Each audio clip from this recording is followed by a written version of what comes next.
하나님의 말씀은 사도행전 8장 1절부터 8절의 말씀입니다.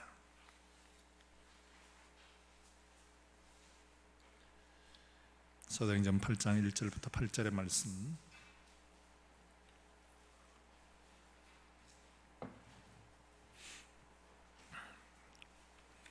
한 절씩 우리 교독하겠습니다. 제가 먼저 1절 말씀부터 봉독하겠습니다. 사울은 그가 죽임당함을 마땅히 여기더라. 그날에 예루살렘에 있는 교회에 큰 박해가 있어서 사도 외에는 다 유대와 사마리아 모든 땅으로 흩어지니라. 사울이 교회를 잔멸할새 각 집에 들어가 남녀를 끌어다가 옥에 넘기니라. 빌립이 사마리아 성에 내려가 그리스도를 백성에게 전파하니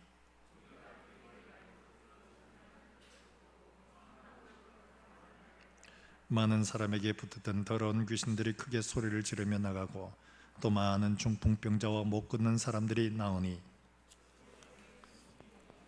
아멘.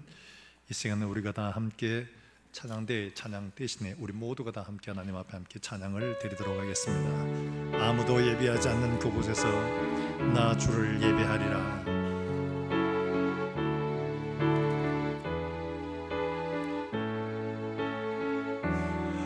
아무도 예배하지 않는 그곳에서 주를 예배하리라. 아무도 찬양하지 않는 그곳에서 주를 찬양하리라. 누구도 헌신하지 않는 그곳에서 주께 헌신하리라. 누구도 증거하지 않는 그곳에서 나 주를 증거하리라. 내가 밟는 모든 땅 주를 예배하게 하소서. 주의 보혈로 덮어지게 하소서. 내가 선 이곳 주의 거룩한 곳 되게 하소서. 주의 향기로 내가 밟는 모든 땅 주를 예배하게 하여 주소서. 내가 밟는 모든 땅 주를 예배하게 하소서. 주의 보혈로 덮어지게 하소서. 내가 선 이곳 주의 거룩한 곳 되게 하소서. 주의 향기로 물들이소서. 하나님의 사랑이 영원히 함께하리. 하나님의 사랑이 영원히 함께하리. 십자가의 길을 걷는 자에게, 순교자의 삶을 사는 이에게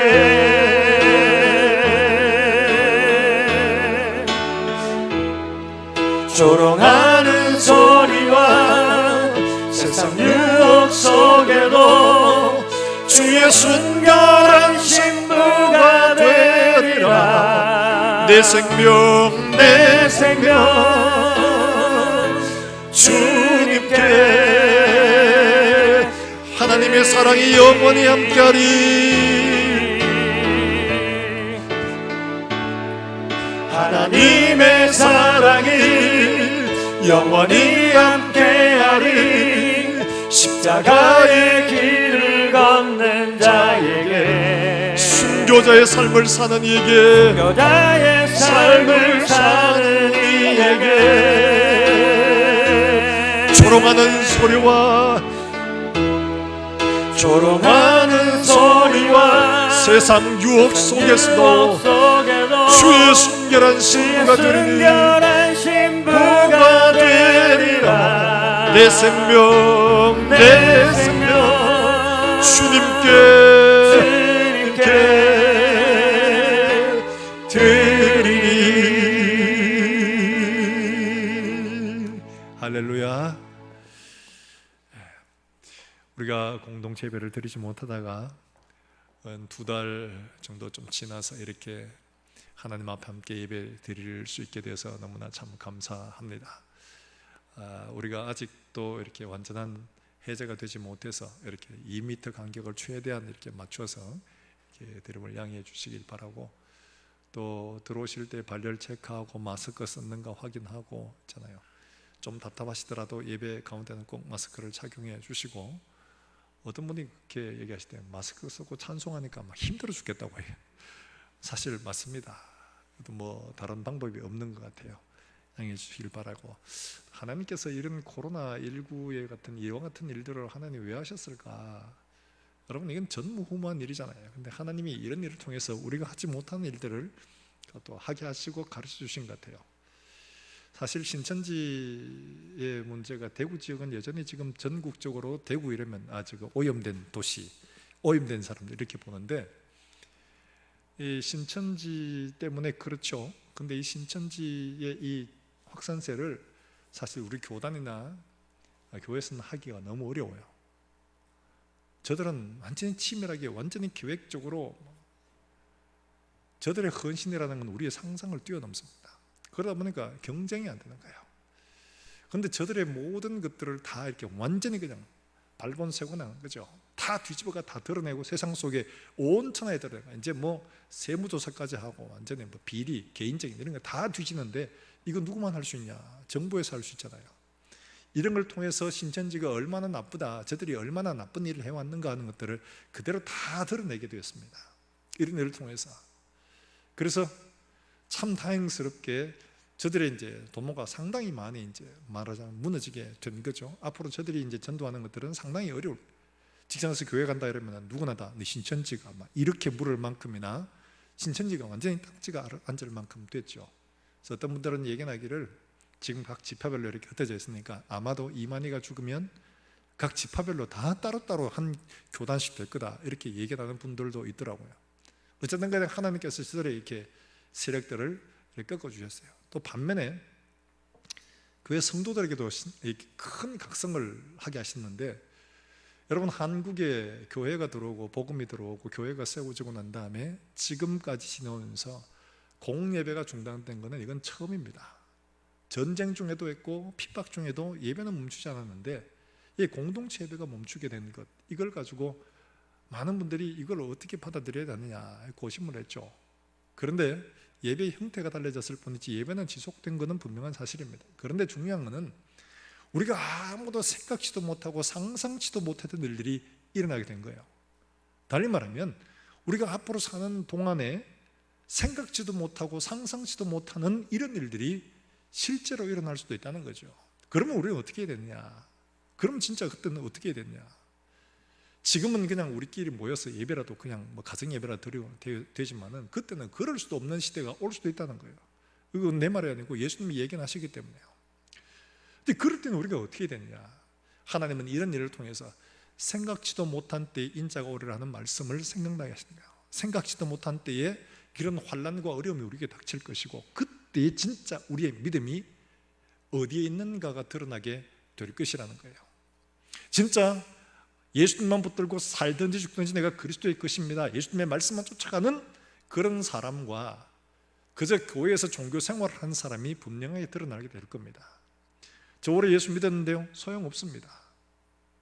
저 제자 훈련 받고 많이 봉사하고 했는데 소용없습니다. 얼마든지 예수를 안 믿어도 그렇게 할 수 있는 사람들이 많기 때문에 그래요.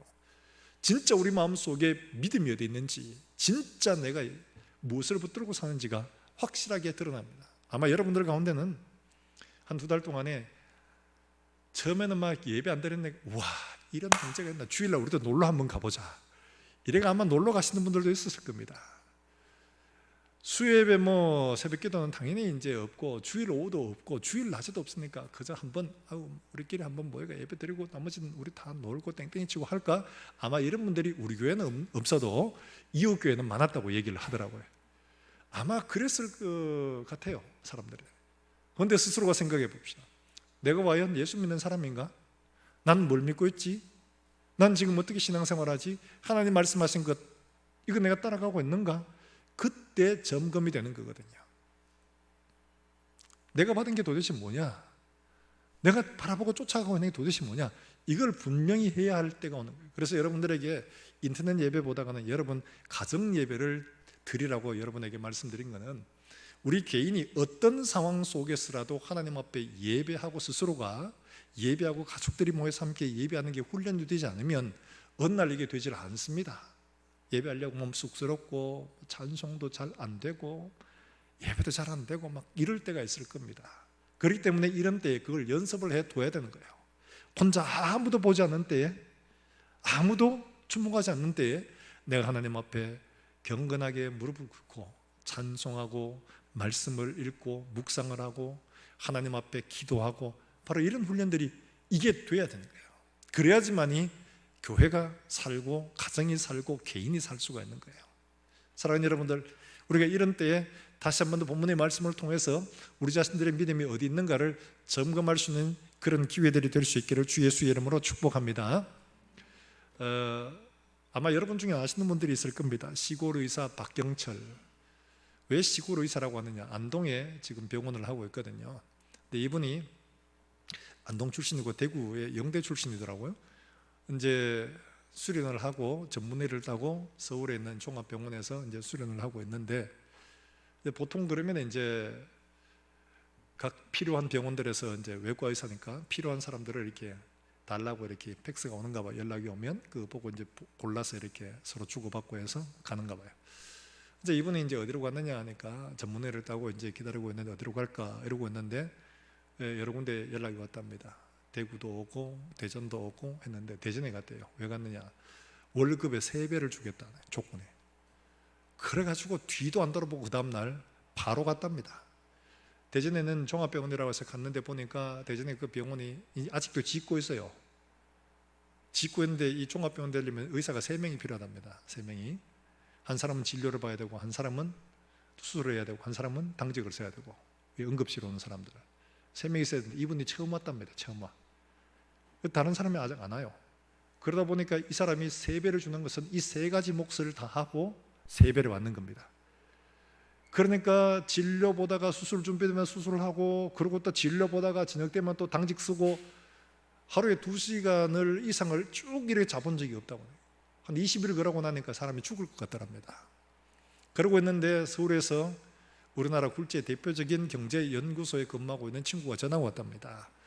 이 친구야, 프랑스에서 유학하고 온 유능하고 똑똑한 양반이 있는데 이 양반이 우리 연구소에서 강연을 한다. 그러니까 네 꼭 와서 한번 들어봐라. 안 들으면 네 평생에 후회할지 모른다. 이런 거예요. 나 지금 바빠 죽겠는데 틈을 낼 수도 없는데 어떻게 가냐 이랬더니만은 평생 후회할지도 모른다는 그 말에 낚여가지고 가기로 한 거예요. 그래서 원장님한테 서울에서 이 사람은 대장, 이 내과가 전문이랍니다. 그런데 대장 학회가 있어가지고 좀 다녀오겠습니다. 거짓말을 했죠. 원장이 이렇게 갸우뚱갸우뚱하면서 갔다 오라고 돈 100만 원을 주더랍니다.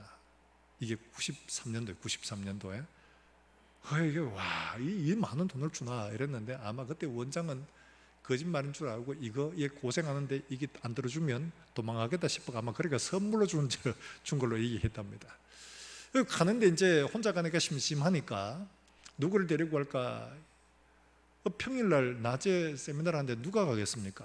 그래서 가만히 생각하다가 한 사람을 생각났는데, 대구에 있는 유학을 하고 와서 백수로 1년을 지내고 있는 친구가 생각이 나더랍니다. 그래서 그 백수 친구한테 전화를 해서 야 가자 이래가지고 같이 만나서 이제 서울의 그 연구소에 갔답니다. 그 연구소는 우리나라 대표하는 그런 연구소답게 굉장히 사람들이 최고의 엘리트만 모아놨는데 어깨가 너무 힘이 들어가 전부 다 막 이러고 있는 거죠. 거기에서 강연을 하려면 적어도 양복을 빼입고 그렇게 점잖게 해야 되는데, 그 강사로 온 사람이 복장이 너무 요즘 말하면 핫한 거예요. 그때 당시로는 93년도 어떻게 입고 왔냐 하니까 청바지도 찢어진 거, 무릎 다 나온 거, 그 다음에 티셔츠에다가 이제 영어로 글자 하나 딱 써 있는 거, 그 다음에 여러분들 애들 쓰는 모자 이거 눌러 쓰고 이러고는 이제 연단에 올라선 거예요. 달리 말하면 제가 찢어진 청바지에 티셔츠 입고 모자 쓰고 이렇게 설교하러 왔다고 생각을 해보세요. 여러분 하면 뭐라고 할 겁니다. 저기 미쳤나? 아마 이럴 거 아니에요. 그게 있는 사람들이 처음부터 다 그렇게 생각하는 거예요. 저게 미쳤나?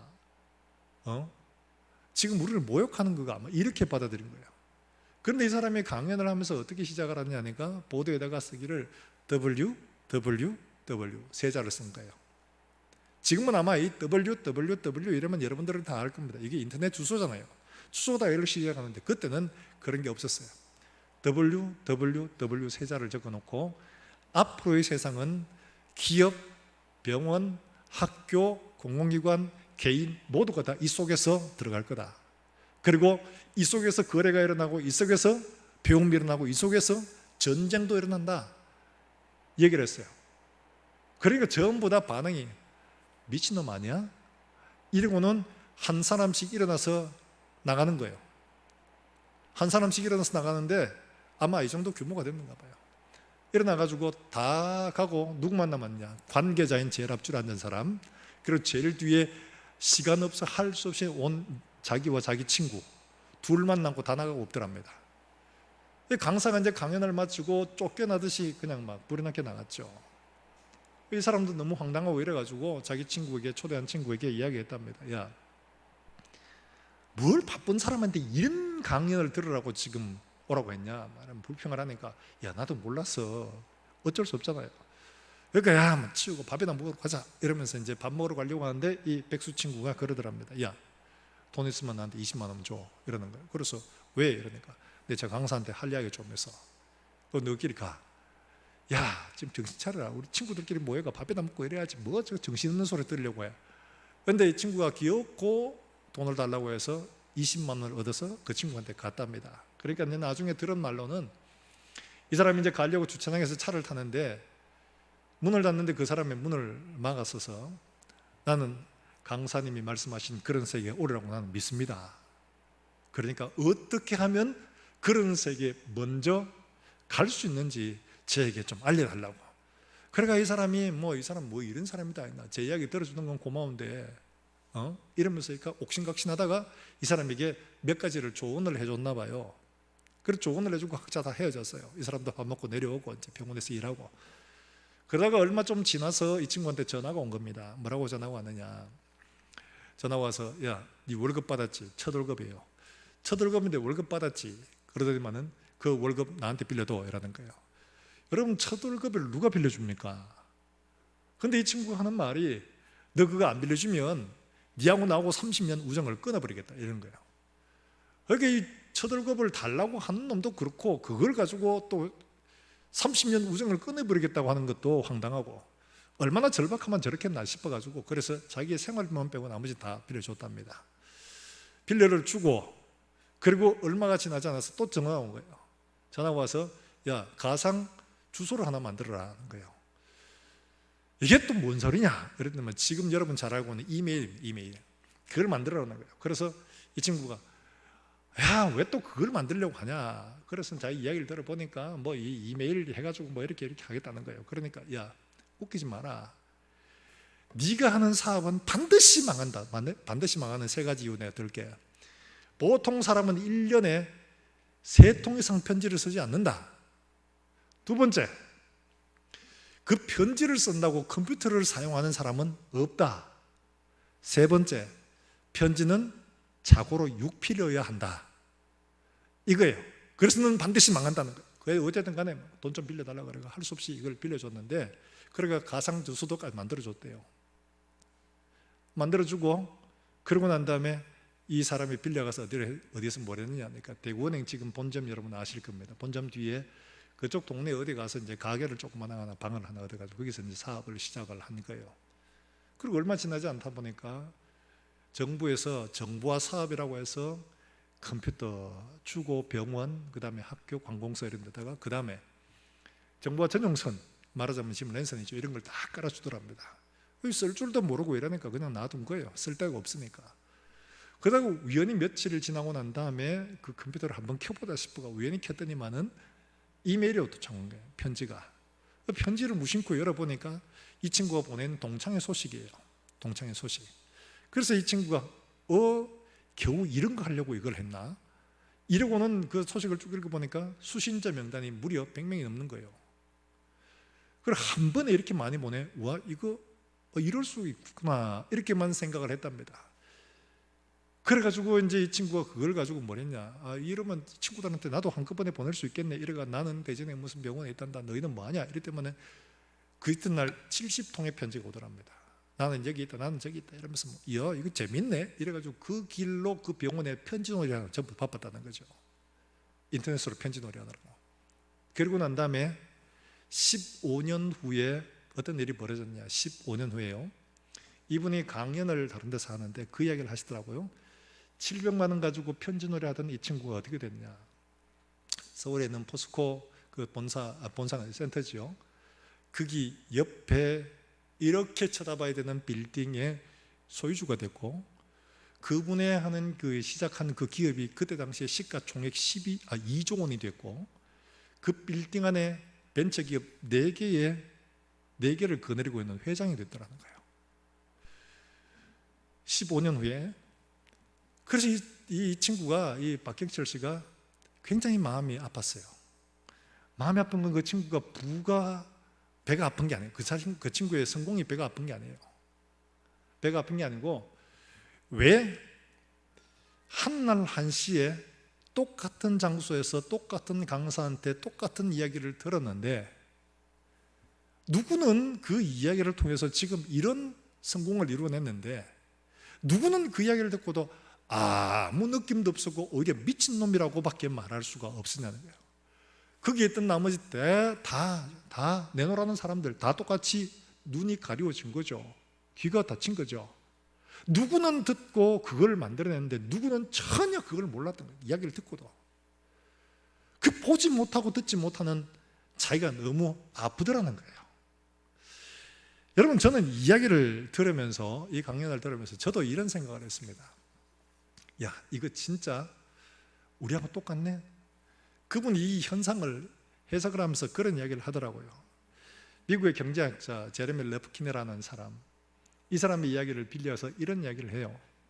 인류의 문명을 발전하는 것은 모든 사람들이 다 똑똑해서 발전한 게 아니다. 단 1%의 사람, 1%야. 그 1%의 사람 중에도 0.1%의 천재 같은 사람, 앞을 내다보고 발명해내는 사람, 이런 사람. 그 다음에 0.1% 뒤에 0.9%. 그 사람들은 뭐냐? 이 사람이 가능을 제시하는 걸 보고, 발견한 걸 보고, 와, 맞네, 다음에 저런 게 오겠네, 이러고는 그게 들러붙은 사람들. 그래서 1%가 나머지 99% 이끌어간다는 거죠. 나머지 99%는 뭐냐? 말하자면 잉여인간이라 이렇게 표현을 합니다. 저는 이걸 보면서 야, 똑같다. 초대교회 상황하고. 예수님이 이 땅에 오셔서 1%입니다. 이 땅에 볼 수 없는 전혀 새로운 세계를 보여주신 거예요. 하나님 나라를 우리에게 보여주셨어요. 하나님 나라가 있다. 하나님 나라가 이런 게 있다. 천국이 지금 여기 온다. 결국은 그들에게 보여주었습니다. 그리고 12제자를 불렀죠. 그 중에 11명이 거기에 동조해서 뛰어들었습니다. 그게 0.9%예요. 그리고 지금은 어떻게 됐습니까? 초대교회가 성령으로 임하고 난 다음에 초대교회가 0.9%가 된 겁니다. 세상을 바꾸어 가고 있어요. 그래서 지금 전 세계에 많은 사람들에게 영향을 주고 많은 사람들의 삶을 바꾸어 놓았죠. 그런데 안타깝게 많은 99%의 사람들은 아직도 헛된 소리, 이상한 놈들, 말 던드는 이야기, 그렇게 본다는 거죠. 그러다가 어느 날 깨닫게 될 겁니다. 그날이 오면, 마지막 그날이 정말 와서 모든 사람, 모든 족속을 불러놓고 예수님이 심판하실 그때가 되면 세상에 이런 날이 진짜였네. 그때는 늦죠. 돌이킬 수가 없는 거예요. 저는 이런 생각이 들더라고요. 야, 정말 어쩌면 이렇게 똑같을 수가 있느냐. 0.1%의 예수님께서 우리에게 새로운 길을 보이셨는데, 그러면 뛰어든 우리가 진짜 그 0.9%의 사람이라면 그게 모든 것을 걸고 그 생명과 그 능력을 그대로 가지고 우리가 영원한 나라를 준비하며 그 나라를 바라보고 있는가? 만약 그렇지 않다면 나는 0.9%인 줄 알았는데 99%의 사람과 다를 바가 하나도 없는 거예요. 더 안타까운 사람이죠. 뛰어들었다가 실패한 유다 같은 사람밖에 되지 못하는 거죠. 사랑하는 여러분들, 오늘 본문의 이야기는 오순절 성령 강림이 일어나고 0.9%가 이제 제자들 11명에서 예루살렘 교회로 확장이 된 겁니다. 이 0.9%의 사람들이 오순절 성령의 감동을 받고 그 다음에 교회가 확장이 되고 사람들이 전부 다 내 것을 내 것으로 여기지 않고 막 다 내놓고 서로 유무상통하면서 복음으로 교제하고 사람들에게 칭찬을 받고 사람들에게 두려워하게 만드는 이런 일들을 한 겁니다. 그런데요, 이런 좋은 일에 나머지 99%가 어떡하냐? 바보 같은 놈, 미친놈, 말도 안 되는 일, 핍박을 하기 시작을 한 겁니다. 박해를 한 거예요. 베드로가 잡혀갔습니다. 급기야는 스데반이 돌에 맞아 죽는 사건이 바로 앞에서 일어납니다. 그러니까 이 일로 통해서 1절에 나오는 것처럼 박해를 통해서 교회가 흩어지게 된 겁니다. 흩어지게 된 거예요. 여러분, 이런 상황을 만나면 우리도 뭐라고 하나님 앞에 기도하게 될까요? 내가 예수를 잘 믿었어요. 열심히 신앙생활 했어요. 그런데 여러 가지 어려운 문제가 옵니다. 그럼 어떻게 합니까? 하나님, 왜 이런 문제를 주십니까? 하나님, 왜 이렇게 하세요? 이렇게 어떡하라고요? 지금 우리는 그런 생각을 하기 쉽습니다. 그런데 이 사람들의 행동을 보십시오. 가서 어떻게 했냐? 사마리아로 갔다고 지금 빌립의 이야기를 기록하고 있지 않습니까? 사마리아가 어떤 곳이냐? 우리가 잘 압니다. 유대 사람과 사마리아 사람은 소위 말하는 왼수지간입니다. 서로 인정 안 합니다. 특히 유대 사람은 사마리아 사람은 사람 취급 안 합니다. 근데 이곳에 갔어요. 이곳은 그런 단지 그런 적대사는 곳만 아니고 예수님도 아픈 일이 있어요. 예수님이 갈릴리에서 유대 지역으로 올 때 사마리아를 통과해야 되는데 이 사마리아를 통과하려고 제자들을 먼저 보내니까 마을로 보냈어요. 보내니까 사람들이 너 유대 사람 아니야, 필요 없어, 가 이러면서 막 이들을 박대한 겁니다. 그러니까 그때 야고보와 요한이죠, 예수님께서 이들을 뭐라고 하냐? 하도 성질이 급해가 우리의 아들이라 이렇게 말했어요. 이들이 뭐라고 했냐? 예수님한테, 예수님, 와, 저것들이 정말 우리를 괜히 그냥 우리가 뭐 했나 그냥 지나가는 일들인데, 근데 우리 보고 막 나가라고 그냥 소리 지르고 그냥 쫓아내고 이랬는데 하늘에서 불이 내려가 저것들을 완전히 바싹 굽도록 하나님 앞에 기도할까요? 그렇게 한 겁니다. 얼마나 성질이 났으면 그렇게 했어요. 예수님께서 그만둬라 이러면서 이래가지고 이분들이 멀리 돌아가지고 예루살렘으로 갔어요. 그런 곳에 간 겁니다. 여러분, 우리가 어려움을 만나면 하나님 앞에 기도하는 건 하나님이 어려움을 멈춰주세요. 이 핍박을 멈춰주세요. 우리의 믿음을 지킬 수 있도록 해주세요. 이렇게 기도하는 게 정상적일 겁니다. 그런데 이들은 그렇지 않습니다. 박해를 당하고는 흩어졌어요. 그리고는 어떻게 했냐? 간 곳에서 사마리아 이곳에 가서 어떻게 됩니까? 살아남으려면 내가 예수 믿는 것을 아무에게도 말하지 마라. 딱 숨겨가지고 숨어 있어야죠. 그래야 살아남을 수 있어요. 거기서 만약에 내가 예수님을 믿었다, 과거에 이곳을 지나가려고 했는데 내가 이랬다, 예수의 제자다 이야기를 하면 자신하면 죽습니다. 쫓겨납니다. 할 수가 없어요. 그런데 그곳에서 오히려 복음을 전하고 그 성 사람들을 바꾸어 놓은 거예요. 우리는 이 이야기에서 볼 수가 있습니다. 한동안 코로나 사태로 인해서 공예배 오지 못하고 각자 그냥 각정해서 예배드리고 그렇게 합니다. 그런데 우리의 모습들을 한번 생각해 보고 돌아보십시다. 우리가 그렇게 했을 때 우리가 흩어진 곳에서 과연 그렇게 복음을 전하고 과연 그렇게 예수를 증거하며 살았던가? 그냥 숨만 쉬고 내가 예수 믿는 걸 아는 것 모르는 것 상관하지 않고 그저 나의 안위와 안녕만 붙들고 살았던가? 만약 그렇다면 우리는 진짜 생각을 해봐야 됩니다. 나 지금 예수 믿는 거 맞아? 나에게 물어보세요. 그러면 답이 나올 겁니다. 만약 이걸 내게 묻지 않으면 어떤 일이 벌어지느냐? 마지막에 물으실 겁니다. 예수님이, 너 내 이름을 부끄러워하더구나. 너 내 이름을 부끄러워하더구나. 사람들 앞에서 나를 시인하는 걸 부끄러워하더구나 라고 말한다면 그날에는 다른 이유와 핑계를 댈 수가 없습니다. 돌이킬 수도 없습니다. 기회도 없습니다. 그렇기 때문에 우리는 이런 때에 예수님께서 이보다 더한 어려움과 환난들이 닥쳐올 것이라고 예견하고 있기 때문에 우리는 우리의 믿음을 반드시 점검을 하고 내가 과연 이들과 어떠한 모습으로 서 있는가 하는 것들을 생각해 봐야 되는 거죠. 자, 여러분, 이들은 어떻게 했느냐? 오늘 여기 나오는 말씀 8절에 보면 이렇게 기록을 하고 있습니다. 8절을 같이 한번 읽어보겠습니다. 다 같이 읽습니다. 시작. 그 성에 큰 기쁨이 있다, 이렇게 표현을 하고 있는데요. 이 기쁨이라는 것이 단지 그냥 로또 복권 당첨돼서 기쁜 게 아니라 이 빌립의 사역으로 말미암아 그들이 변화되고 고침받고 하나님 앞에 받은 이 복음 때문에 기뻐하는 거죠. 달리 말하면 이거를 다른 말로 표현하면 그들이 죽었다가 살아난 것 때문에 기뻐하는 겁니다. 초대교회 성도들처럼 내가 예수를 몰랐는데 예수를 알고 보니까 와, 내 속에 영원한 것이 있어. 하나님이 이걸 선물로 주신대. 이게 너무 기쁜 거예요. 예수의 생명을 얻은 것들이. 그러니까 이들은 세상에 있는 것들을 다 포기해도 괜찮습니다. 내 재산 포기해도 괜찮아요. 내가 쫓겨나도 괜찮아요. 박해를 받아도 괜찮아요. 포기하지 않습니다. 그 속에 생명력 때문에. 바로 그것 때문에 그렇다는 거예요. 생명력은 굉장히 강합니다. 여러분, 우리가 돌틈 사이에 있는 이 풀들이 자라는 거 보면 이야, 이거 어떻게 여기서 자라나 싶죠. 생명력은 참 강합니다. 지구상의 최강의 생명력이라고 부르는 동물이 하나 있습니다. 동물이 있는데 이 동물이 뭘까? 어떤 사람들은 바퀴벌레가 제일 강하다고 하던데, 근데 바퀴벌레가 생명력이 강하지만 얘에 비하면 아무것도 아닙니다. 얘가 누구냐? 한번 화면 한번 보여주시겠어요? 얘가 누구냐 하면 물곰이라는 동물이에요. 물곰. 물곰 여러분 아마 처음 들어보셨을 수 있을 겁니다. 저 물곰이 저렇게 생겼는데 저게 화면상은 저렇게 커 보이는데 저게 얼마나 되냐니까 1mm가 안 됩니다. 0.5에서 1mm입니다. 크기가. 귀엽죠? 어떻게 보면 약간 돼지하고 비슷하게 생기기도 하고 한데 저 동물이 물곰인데 저 동물이 얼마나 생명력이 강하냐 하면 저 동물은요 얼마나 강한지 이렇답니다. 실험을 해봤습니다. 저 동물을 갖다가 영하 128도 절전도 같은 이런 곳이죠. 거기다 노출을 시켜보면 모두 다 얼어버리고 다 죽습니다. 근데 이거는 멀쩡하더랍니다.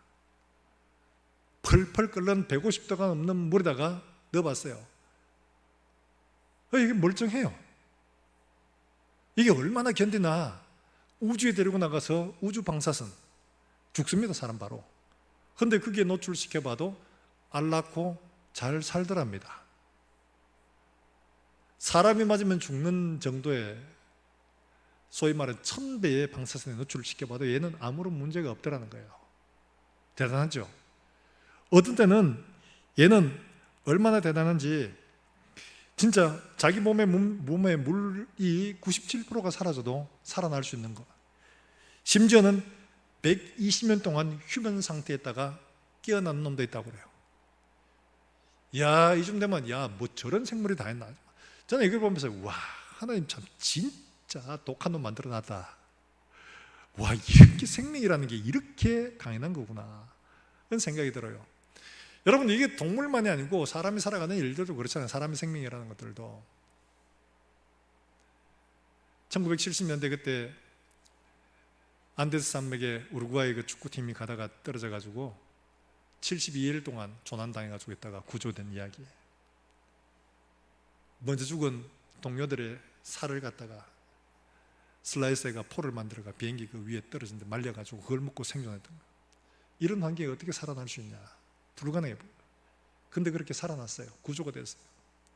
최근에 뭐 태국에 그 동굴에 갇혔던 아이들, 칠레에 탄광이 무너져가지고 광산이 무너져가 그 속에 72일 동안 갇혔던 사람들, 이런 사람들 보면 와, 생명 얘기란 참 대단하다 이런 생각이 들죠. 그런데요, 이런 모든 사람들 그렇게 다시 살아나고 그렇게 대단해 보여도 그 결론은 뭐냐? 지구상에 있는 모든 생명의 결론은 죽음으로 끝이 납니다. 시가총액 2조 원의 기업을 일으키고 높은 빌딩을 소유하고 기업을 4개씩이나 거느리고 그래도 끝은 다 죽습니다. 지구상에 있는 모든 것들은 다 그럴 수밖에 없어요. 그러나 오늘 여기 우리에게 예수님이 주신 생명의 능력이라는 것은 그런 것들과 비교가 안 됩니다. 왜냐하니까 인간에게 가장 넌저했던 이 죽음의 문제를 해결하는 생명의 힘이 우리 속에 주어졌기 때문에 그게 뭐냐? 바로 부활의 생명이잖아요. 예수님은 우리에게 예수 그리스도의 부활로 말미암아 그 생명의 능력을 우리에게 주신 줄로 여러분 믿으시기를 주의 이름으로 축원합니다. 그러니까 이 사람들이 환난을 만나고 박해를 당하고 자기 재산을 다 팔고 해도 두려울 게 없어요. 내 것은 여기에 있지 않아요. 내 생명의 원천이 여기에 있지 않고 내 소유가 여기에 있지 않아요. 다 팔아도 괜찮아요. 예수의 생명이 내 속에 있기 때문에 죽음이 와도 두렵지가 않더라는 거죠. 기독교 순교사화라는 책 속에 보면 초대교회 성도들이 참 핍박을 많이 당하고 어려움을 많이 당하고 많이 죽었습니다. 순교를 많이 했는데 그 순교 이야기들을 읽어보다 보면 참, 내가 이런 지경까지 갈 수가 있을까 하는 그런 두려움이 생길 만큼이나 그래요. 원형 경기장에서 사람들이 동물의 밥이 됐는데 어떤 분은 그렇게 표현을 하더라고요. 그날 그들은 살았고 나는 죽었다, 이렇게 얘기를 해요. 이게 무슨 이야기인가 하면 그들은 사자밥이 되어 죽지만 살아있는 사람들이고 나는 살았지만 죽는 사람이다. 진짜 살았다는 게 뭐예요? 지금 우리가 이렇게 보고 있는 이게 산 게 아니고 영원한 나라에서 볼 때 살았냐 죽었느냐가 산 것이고 죽은 것이라는 거예요. 사랑하는 여러분들, 100년을 살아서 잘 살았다고 해도 영원한 지옥으로 간다면 그 생명은 아무런 가치가 없습니다. 거지 나사로처럼 살았다 할지라도 영원한 생명으로 아브라함의 품에 있는 것이 진짜 산 것이요 참 생명인 줄 여러분 믿으시기를 주의 이름으로 축원합니다. 하나님은 이 생명을 우리에게 주신 것이죠. 단지 이 땅에서 편안히 살고 좀 더 잘 살고 기도하는 거 들어주고 하는 이런 정도의 것이라면 예수님께서 자기의 생명을 십자가에 내어놓기까지 하실 일이 천지 없죠. 하늘에서도 얼마든지 할 수 있는데 이 땅의 십자가를 지기까지 우리가 하시고자 한 것은 죽음에서 건져내어 다시 살리시는 그 하나님의 생명, 부활의 생명, 이걸 우리에게 주시기 위함인 줄로 믿으시기를 주의 이름으로 축원합니다. 이 생명은 어떻게 확인이 되느냐? 여러분, 생명은 반드시 성장을 하다가 생장을 합니다. 어느 분이 옛날에 그런 이야기를 하세요. 소나무는 제가 그래서 관찰을 해봤는데 소나무는 여러분 이렇게 쭉 자라다가 성장을 하잖아요. 성장을 하다가 생장을 한답니다. 자기가 더 이상 여기서 클 수가 없는 상황이다, 위기 상황이라고 느껴지면 생장을 한답니다. 그건 말하면 번식을 한다는 거죠. 그래서 솔방울을 하고 뭐 이렇게 한다고 얘기를 해요. 모든 생물들이 존재의 목적이 뭐냐? 학자들이 모두 그렇게 합니다. 모든 존재의 존재 목적은 다음 세대를 이어가는 거다, 이렇게 말합니다. 그래서 여러분 다른 동물들도 보면 연애도 긴 오랜 시간에 한 5년간 돌아다니다가 자기가 태어난 곳에 와서 알 낳고 죽어요. 그 죽으려고 그가 오는 거예요. 뭐 하기 위해? 죽으려고 오는 게 아니고 사실은 부화시키려고 오는 거죠. 생명을 전하기 위해서. 생명을 전하는 게 동물의 목적들입니다. 생명의 목적이에요. 지금 이들이 예수 그리스도의 생명을 가지고 있으니까 예수 그리스도의 생명을 가진 사람들은 반드시 살아있다는 증거를 어떻게 하느냐? 살아있는 생명을 남긴다는 거예요. 내가 살아있다, 이 살아있다는 증거가 어떻게 느끼느냐? 살아있는 생명을 만들어내는 가, 그렇지 않는 가에 달려있는 거예요. 환경이 어떠하냐? 가 아닙니다. 내게 생명의 증거가 있느냐? 여러분, 학자들이 이야기를 합니다. 과학자들이 생명은 반드시 무생물로부터 올 수도 있다라고 말하지 않습니다. 생명은 반드시 생명에게서 온다 얘기합니다. 생명은 반드시 생명입니다. 사마리아 성의 이 죽은 영혼들, 이 영혼들이 살아나는 건 누구에게서 오느냐? 살아있는 이 빌립에게서 예수의 생명이 증거되니까 그들도 살아나서 기쁨이 충만하게 되는 거죠. 사랑하는 여러분들, 우리 속에 생명의 증거, 예수의 생명의 증거가 있는가를 한 번 더 내 자신에게서 확인하여 가시기를 주의 이름으로 축원합니다. 마지막 주님이 우리에게 말씀하시고 물으실 겁니다. 너 생명의 증거가 있냐? 글쎄요, 살았습니다. 열심히. 뭐하고 살았냐? 돈 많이 벌었습니다. 영향을 끼치고 살았습니다. 그거 말고 네가 산 증거가 뭐냐? 네 열매가 있냐? 살아있는 열매예요. 살아있는 증거. 아니 그거 말고 나 이런 일 저런 일, 그거 말고 생명의 증거를 대라고. 생명의 증거. 여러분, 살아있는 생명의 증거를 보일 수 있는 저와 여러분들 수 있기를 주 예수의 이름으로 축원합니다. 내 속에 생명의 증거가 있는가? 정말 중요합니다. 내 속에 생명의 증거가 없으면 살아있는 거 아닙니다. 살았으나 죽은 자요. 하나님 앞에 생명의 증거를 가지고 전하고 남길 수 있기를 주 예수의 이름으로 축복합니다. 뿐만 아니라 생명을 가진 사람은 반드시 뭘 하게 되냐? 영향을 받는 사람이 아니라 영향을 주는 사람이 되는 거죠. 오늘에게 나오는 말씀에 보면 이렇게 말합니다. 여러분 6절 말씀, 7절 말씀 우리가 같이 한번 읽어볼까요? 6절과 7절입니다. 시작. 무리가 빌립의 말도 듣고 행하는 표적도 보고 한 마음으로 그가 하는 말을 따르더라. 많은 사람에게 붙었던 더러운 귀신들이 크게 소리를 지르며 나가고 또 많은 중풍병자와 못 걷는 사람들이 나으니. 어떻게 됐어요? 한 사람이 들어가서 자기 혼자 믿음을 지켜내고 그냥 여기서 내가 어떤 목숨을 보존하고 있어야지 라고 말하는 게 아니라 이 사람이 살아있는 증거를 보이는 겁니다. 살아있는 증거. 다른 사람들의 영향을 주는 거예요. 영향을 주죠. 여러분, 사람이 죽고 시신이 되면 외부 영향을 받습니까? 내가 영향을 주는 겁니까? 벌레들이 와서 나를 뜯어먹을 때 야, 아프다, 야, 왜 이러나, 야, 왜 이러나, 왜 이래? 이러면서 합니까? 아니면 뜯어먹힌 대로 가만히 있습니까? 비유를 이렇게 들어가 죄송합니다만 시체는 아무리 물고 뜯고 다 해체를 해도 아무 소리 안 납니다. 영향을 받는 거죠. 살아있는 건 어떻게 해요? 살아있는 여러분들 집에서 바퀴벌레 한 마리만 나와도 어떻게 합니까? 엄마야! 바퀴벌레 나왔다. 여보 바퀴벌레 잡아라. 이래가지고 바퀴벌레 잡으러 파리치 들고 다니면서 하지 않습니까? 살아있기 때문에 가는 거예요. 외부의 핍박과 환난이 온다고 그냥 내 혼자 그냥 숨쉬기만 하고 있는 게 아니라 내 속에 생명의 능력을 외부에 영향을 주는 거예요. 생명이 내 속에 있으면 내 속에 있는 이 생명력으로 말미암아 내 속에서 죽은 것들이 떨어져 나갑니다. 겨울에 아무리 오래 붙어있던 떨어지지 않는 나뭇잎이라도 봄이 되면 떨어져 나갑니다. 왜냐? 그 속에 예수의 생명이 있기 때문에. 예수의 생명이 우리 심령 속에서 온갖 자유하지 못하는 것, 더러운 것들, 음란한 것들, 좋지 못한 습관들, 매 있는 것들 다 떨쳐버리게 하는 이 생명의 능력이에요. 영향을 주는 거예요. 우리가 하나님 앞에 거룩한 생명을 받아서 세상 속에 보낸 것은 세상에 비추고 맛을 내게 하고 영향을 주라고 보내시는 거예요. 그런데 맛을 잃고 빛을 내지 아니하면 영향을 받는 사람밖에 되지 않습니다. 버려지고 그리고 또 차여지고 이렇게밖에 되지 않아요. 사랑하는 여러분들, 내가 예수 그리스도의 능력으로 무장하여 그 생명이 내 속에 있어서 내가 영향을 주는 사람인가? 죽어서 외부로부터 영향을 받는 사람인가?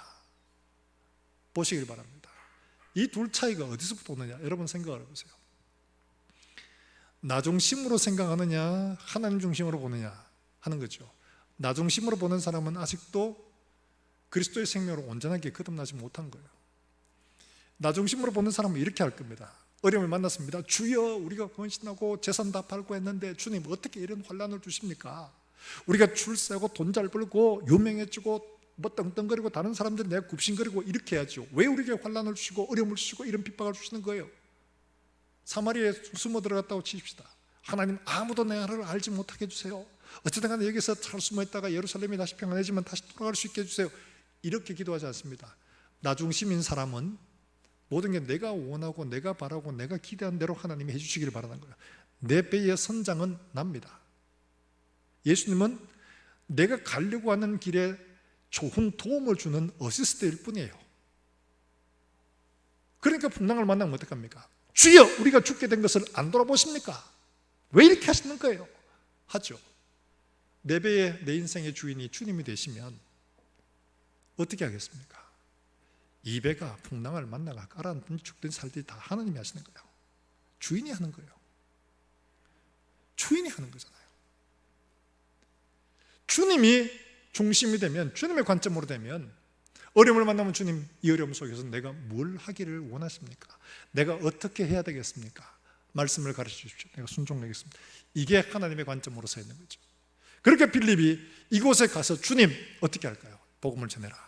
가서 복음을 전하니까 병든 사람이 일어나고 죽은 사람이 살아나고 예수의 생명이 그들에게 증거되니까 없던 기쁨이 그들 속에 충만하게 되어지는 거죠.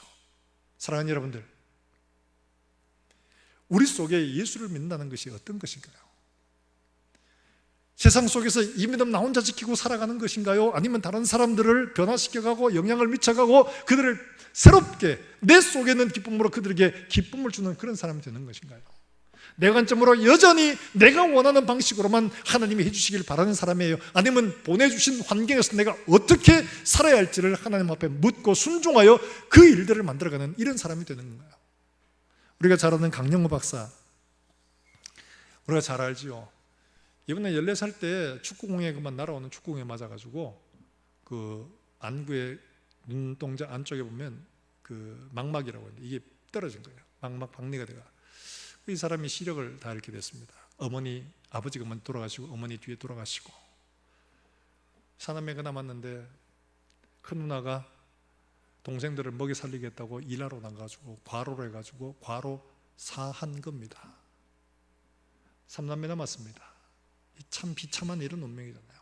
다 뿔뿔이 시설에 흩어졌습니다. 여러분 이쯤 되면 어떻게 하겠습니까? 하나님 어떻게 이러실 수가 있습니까? 아버지 데려가시고 어머니 데려가시고 내 봉사되고 우리 다 흩어지고 하나님 살아계시면 어떻게 이러실 수가 있습니까? 하실 수가 있어요. 그런데 이 어머니에게서 믿음을 전수받은 이 강영우는, 어린 강영우는 뭘 선택했냐? 하나님이 내게 이런 환경을 주신 것은 하나님의 뜻이 있을 것이다. 망하게 하려고 하나님 이곳에 두신 게 아닐 것이다. 이 믿음을 선택한 겁니다. 내게 주어지는 환경으로 인해서 내 속에 자연스럽게 일어나는 불평과 원망을 선택한 게 아니라 하나님의 약속의 말씀을 그걸 믿음으로 선택한 겁니다. 이걸 믿음이라고 하는 거예요. 그렇게 어떻게 했냐? 공부를 해야 되겠다. 당시로는 소경 맹인 사람은 뭐 하냐? 안마사거나 점치는 사람밖에 할 게 없었어요. 난 그렇게 안 살겠다. 그래서 공부를 했어요. 공부를 해서 명학교에서 연세대까지 가게 됩니다. 그 과정에 그 부인을 만났죠. 나이가 좀 많습니다만은 그걸 만나가지고 인도를 했죠. 그래가지고 이 사람이 미국과 유학을 갔어요. 굉장히 어려운 길들이었어요. 그때 당시는 이렇게 유학도 잘 보내주지 않는 그런 때였어요. 유학까지 갔습니다. 거기서 교육학 박사, 심리학 석사 다 받았어요. 그리고는 어떻게 됐습니까? 우리가 잘 알고 있는 것처럼 대통령이 임명하고 상원에서 인준해야 되는 고위공직자 500명이 된 겁니다. 대한민국 최초죠. 부시 대통령에 의해서 그런 소위 말해서 이런 장애인들을 위한 정책 보장이 된 겁니다. 놀라운 일이죠. 그가 선택한 것은 하나님이 이 상황을 주신 이유가 있을 것이다. 나를 망하라고 주신 게 아닐 것이다 하는 이 믿음을 선택했기 때문에 그런 거예요. 이 사람이 부시 대통령에서 이제 퇴임을 하고 나올 때 그 다음에 클린턴 대통령이 됐는데 클린턴 대통령이 또 둘째 아들을 정책 보좌관으로 삼은 거예요. 세상에 가문에 이 집안에 박사가 5명이에요. 첫째 아들은 안과 의사가 됐어요. 아버지 눈 고쳐 주겠다고. 둘째 아들은 변호사가 돼가지고 그렇게 정책 위반자 보좌관 된 거예요. 그 이야기하기를 이렇게 된 게 아버지가 가르친 그 믿음 때문에 항상 봉사하고 섬기며 살아야 된다. 자기가 글을 잘 쓰게 된 거는 아버지가 강연을 자신인데 아버지 강연을 늘 옆에서 받아 적으면서 글쓰기 훈련을 한 거예요. 그래서 하나님이 이 사람에게 그런 재능을 주셨고 그렇게 하게 하신 겁니다. 여러분, 우리의 인생 속에서 하나님이 때로는 우리가 이해하지 못하는 환경 속에 몰아넣으실 때도 있죠. 원하지 않아요. 그럴 때 우리의 기도는 첫 번째로 나오는 것이 하나님 왜 이렇게 하십니까? 어떻게 이러실 수가 있습니까? 하나님 어떻게 이러실 수가 있습니까? 이렇게 하기에 당연한 속으로 나옵니다. 왜냐하면 우리 육신 속에 그게 자연스럽게 익혀지고 배어진 거기 때문에. 그런데 우리가 과연 예수 그리스도를 믿는다면은 예수님께서 우리에게 주신 그 부활의 생명 능력, 주가 문드러지고 아무것도 될 수 없는 사람들은 다 불가능하다 하는 그때 다시 이렇게 세우시는 그 부활의 생명력이 내 속에 있는가 하는 것들을 점검해 보시기 바랍니다. 그거는 내 속에 생명의 열매가 있느냐로 판단이 되는 거예요. 돈 많이 벌었다, 많은 사람 도와줘도 아니에요. 내 속에 생명의 열매가 있느냐. 뿐만 아니라 생명의 열매를 가진 이 사람들은 반드시 영향을 받는 사람이 아니라 영향을 주는 사람으로 살게 되어집니다. 죽은 사람은 영향을 받습니다. 떠다가도 모르고 꼬집어도 모르고 벗겨가도 모르고 다 모릅니다. 살아있는 사람은 움직이고 돕고 남들에게 주고 하는 거죠. 이거는 하나님이 우리에게 주신 이 믿음을 붙드느냐 그렇지 않느냐에 달려있는 거예요. 사랑하는 우리 모든 성도들은 이런 어려운 때, 앞으로 우리에게 닥쳐질 환난들은 어쩌면 더 할지도 모릅니다. 그런 때에 이 말씀을 기억하면서 내 속에 예수의 생명을 점검하시고, 내가 세상 속에 영향을 받는 사람이 아니라, 내가 예수 믿는 건 아무도 모르게 해라, 이순신병 걸린 사람이 아니라 세상에 영향을 주고 세상을 바꾸어가는, 영향을 주는 그런 우리 모든 성도들이 될 수 있기를 주 예수의 이름으로 축원합니다. 그러므로 말미암아 우리를 통해서 이 대구가 변화되고 이 나라와 민족이 변화되고 세계 많은 사람들이 하나님께로 돌아오는 기쁨이 충만한 이런 역사가 일어날 수 있기를 다시 한 번 더 주 예수의 이름으로 축복합니다. 우리가 이 시간 함께 찬송하고 기도하겠습니다. 손에 있는 부귀보다 주를 더 사랑하는가?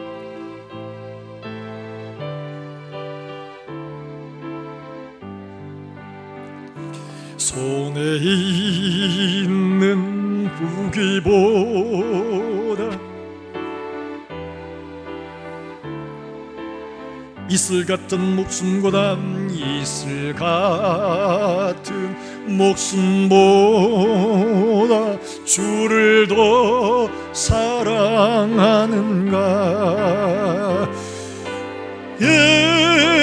예비디러 가면 주님 만날 수 없어. 헛된 영화 바라보면 사랑할 수도 없어. 잠시 머물 이 세상 헛된 것들 뿐이니 주를 사랑하는 마음 금보다 더 귀하다. 언제 다시 주어질지 하는 이가 있는가? 신랑으로 오실 주님 맞을 준비되었는가?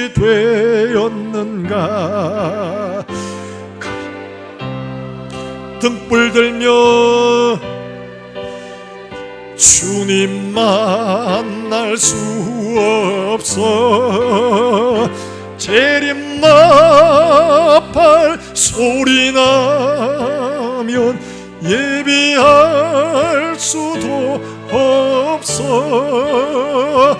잠시 머물 이 세상은 헛된 것들 뿐이니 주를 맞을 준비함이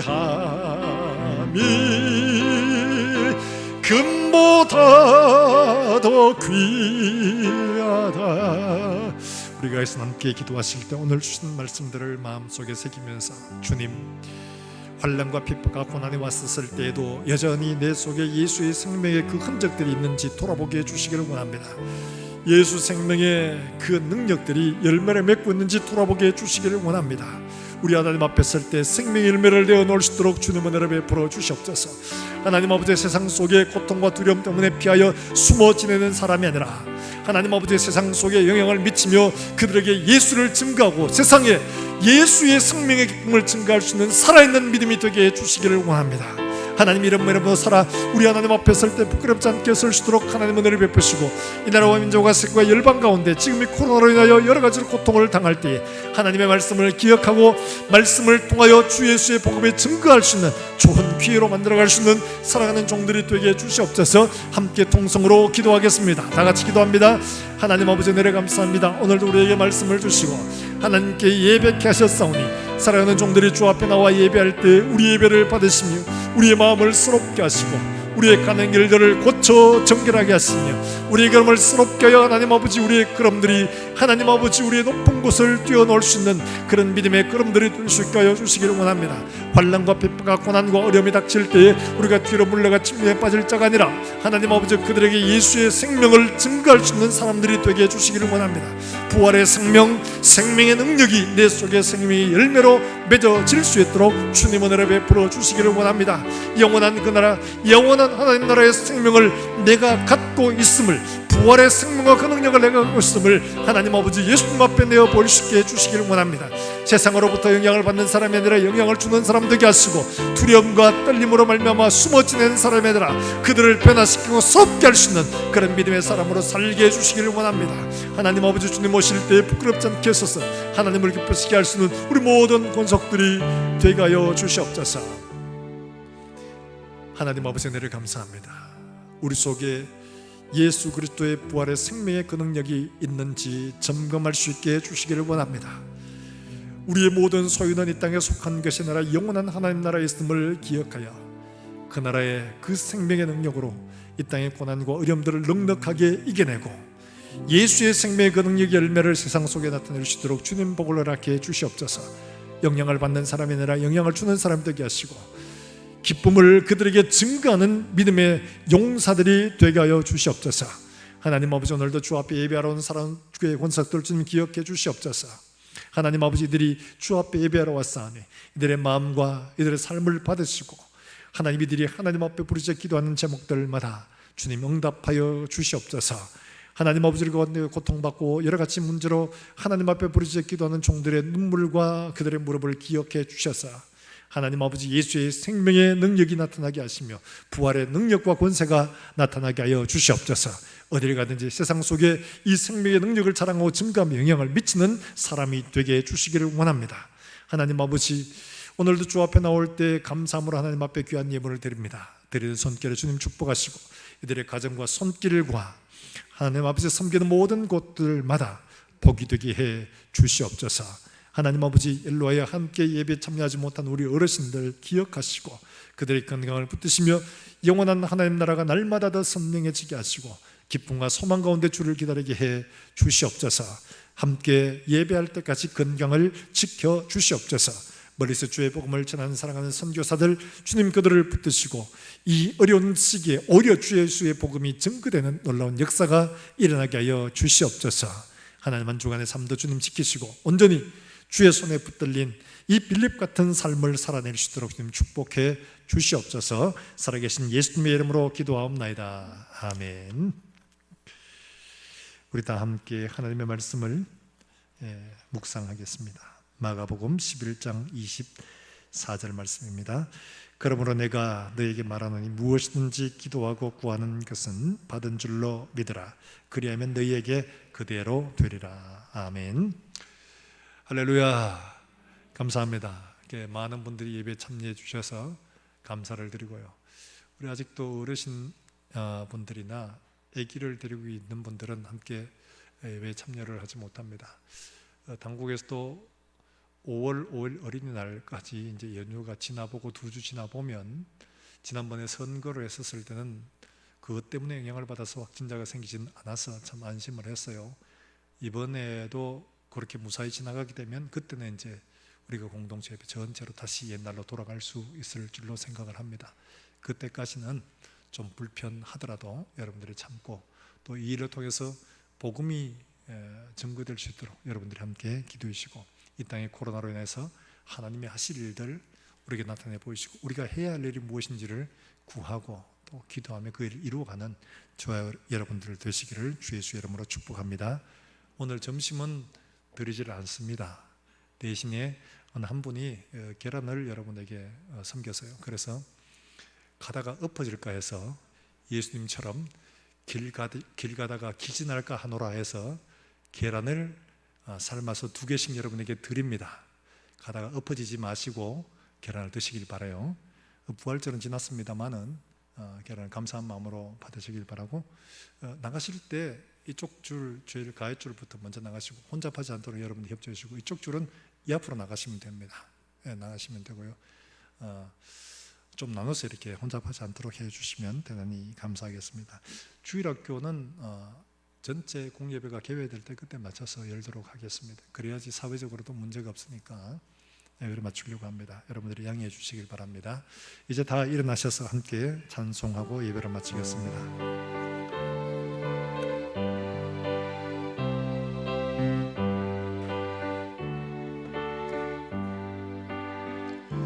여기에 모인 우리 주의 은총 받은 자여라. 주께서 이 자리에 함께 계심을 언제나 주님만을 찬양하며 따라가리니 시험을 당할 때도